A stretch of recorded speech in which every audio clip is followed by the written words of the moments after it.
शुभ के बने। निर्माता नितिन मनमोहन की बात करें तो इनके जन्मांक हमें उपलब्ध नहीं है। नामांक 3, बृहदंक 48, ये दोनों शुभ है। मूलांक समीकरण 7-5 अशुभ है। अब बात करें निर्देशक रूमी जाफरी की भी, इनकी भी यही हाल है, भाई जन्मांक उपलब्ध नहीं है। सिर्फ नामांक की बात करें तो नामांक में 4 जो है वो शुभ है, बृहदंक 31 शुभ है और मूलांक समीकरण 4-9 शुभ है। कलाकारों की बात करें, सबसे पहले प्रमुख कलाकार अक्षय खन्ना की बात कर लें। 28 मार्च 1975 तो जन्म का जो मूलांक है वो 1 शुभ है, भाग्यांक 8 अशुभ है और फिर आयु अंक 2 38वें वर्ष के कारण वो भी अशुभ है। हाँ, नामांक 1 शुभ है, बृहदंक 37 परस्पर विरोधी अंकों के कारण से अशुभ बन पड़ा है। मूलांक समीकरण 9-1 ये शुभ है। एक जो हीरोइन है प्रमुख रूप से उनकी बात करें, श्रेया शरण, तो 11/9/1982 जन्म का जो मूलांक 2 अशुभ, भाग्यांक 4 शुभ है, आयु अंक 3 30वें वर्ष के कारण से शुभ है। नामांक 6 शुभ है, बृहदंक 24 अशुभ है और मूलांक समीकरण 4-2 ये भी अशुभ है।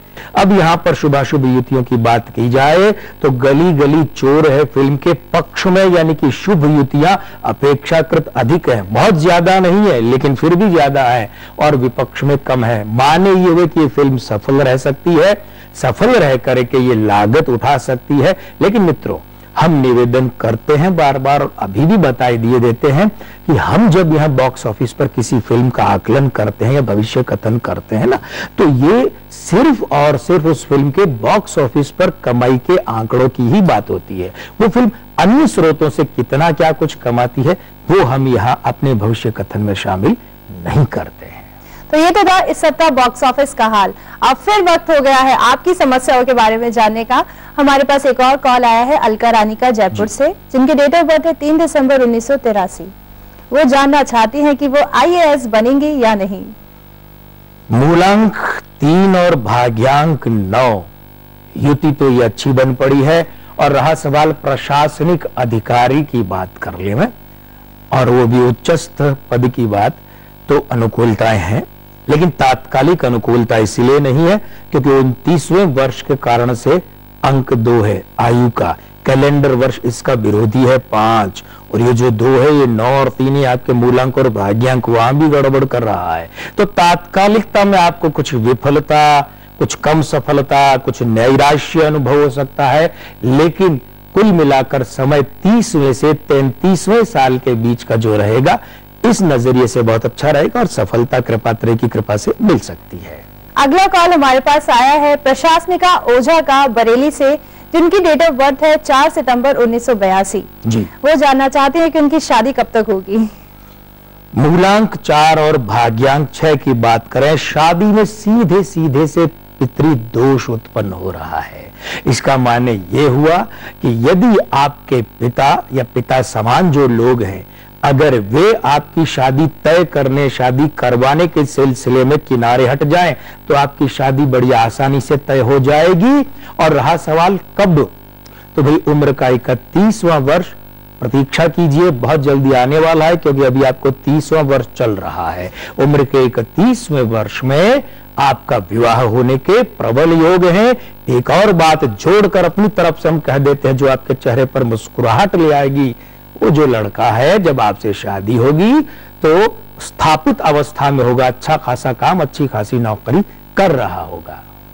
एक और कॉल आया है हमारे पास राकेश यादव का जलंधर से, जिनकी डेट ऑफ बर्थ है 13 अगस्त 1980।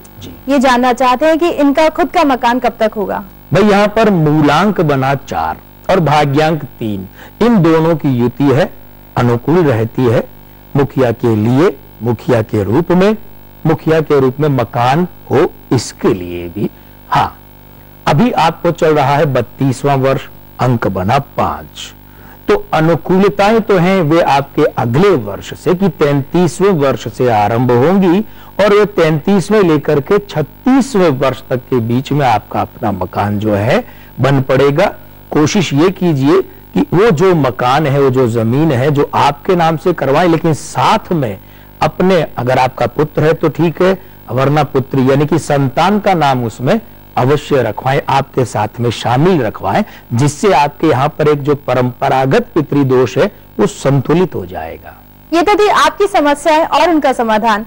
डॉक्टर साहब, चलते चलते आप हमारे दर्शकों को क्या कहना चाहेंगे? चलते चलते बहुत खास बात कहना चाहेंगे भाई। 21 जनवरी से 20 फरवरी की अवधि में जो लोग जन्म है ना, अभी हम उनकी बात कर रहे हैं। पहली बात, आप अच्छी तार्किक बुद्धि के स्वामी हैं, माने ये कि आपकी जो तर्क क्षमता है बहुत विलक्षण है। दूसरी बात की चोट जल्दी लगती है। भाई आप लोगों का गला काट ले कोई, आप बुरा नहीं मानेंगे। आपका कोई पेट काट ले, मुहावरे की भाषा में, आप बुरा नहीं मानेंगे। लेकिन कोई बात चुभती कह दे तो आप तत्काल बुरा मान जाते हैं, दिल पर सीधे लगती है वो। थोड़ा सा अपना भी लचीलापन रखिए, कुछ लोगों को भी इसका अभ्यास करवाइए। और तीसरी खास बात, जिसके लिए हम क्या सभी, आपके पूरा समाज आपका कायल है रहेगा, आप अपनों के लिए पूर्ण रूप से समर्पित रहते हैं। माने ये हुआ कि अपनों के लिए आप जान देने तक को तैयार रहते हैं। ऐसे ही लोगों को समाज में उनकी संख्या बढ़नी चाहिए और होना चाहिए, क्योंकि समाज और घर परिवार आपस का वातावरण आप जैसे लोगों के कारण ही सजीव और जीवंत रहता है। डॉक्टर कुमार, बहुत बहुत धन्यवाद आपका, आप हमारे प्रोग्राम में और इतना कीमती समय आपने हमारे दर्शकों को दिया। आज के आनंद की जय। जय श्री राम। आपको कैसा लगा हमारा एपिसोड, हमें जरूर बताइए। और अगर आपकी भी है कुछ समस्या है तो आप हमें कॉल कर सकते हैं हमारे टोल फ्री नंबर पर। हमारा टोल फ्री नंबर है 186142445512। आप चाहें तो हमें ईमेल भी कर सकते हैं, हमारा ईमेल आईडी है ankprabha@gmail.com। आप चाहे तो हमें खत भी लिख सकते हैं, हमारा पता है अंकप्रभा ETV 5/96A भवानी सिंह लेन, भवानी सिंह रोड, सी स्कीम, जयपुर। अब अगले एपिसोड तक के लिए मुझे और मेरी पूरी टीम को दे इजाजत। नमस्कार।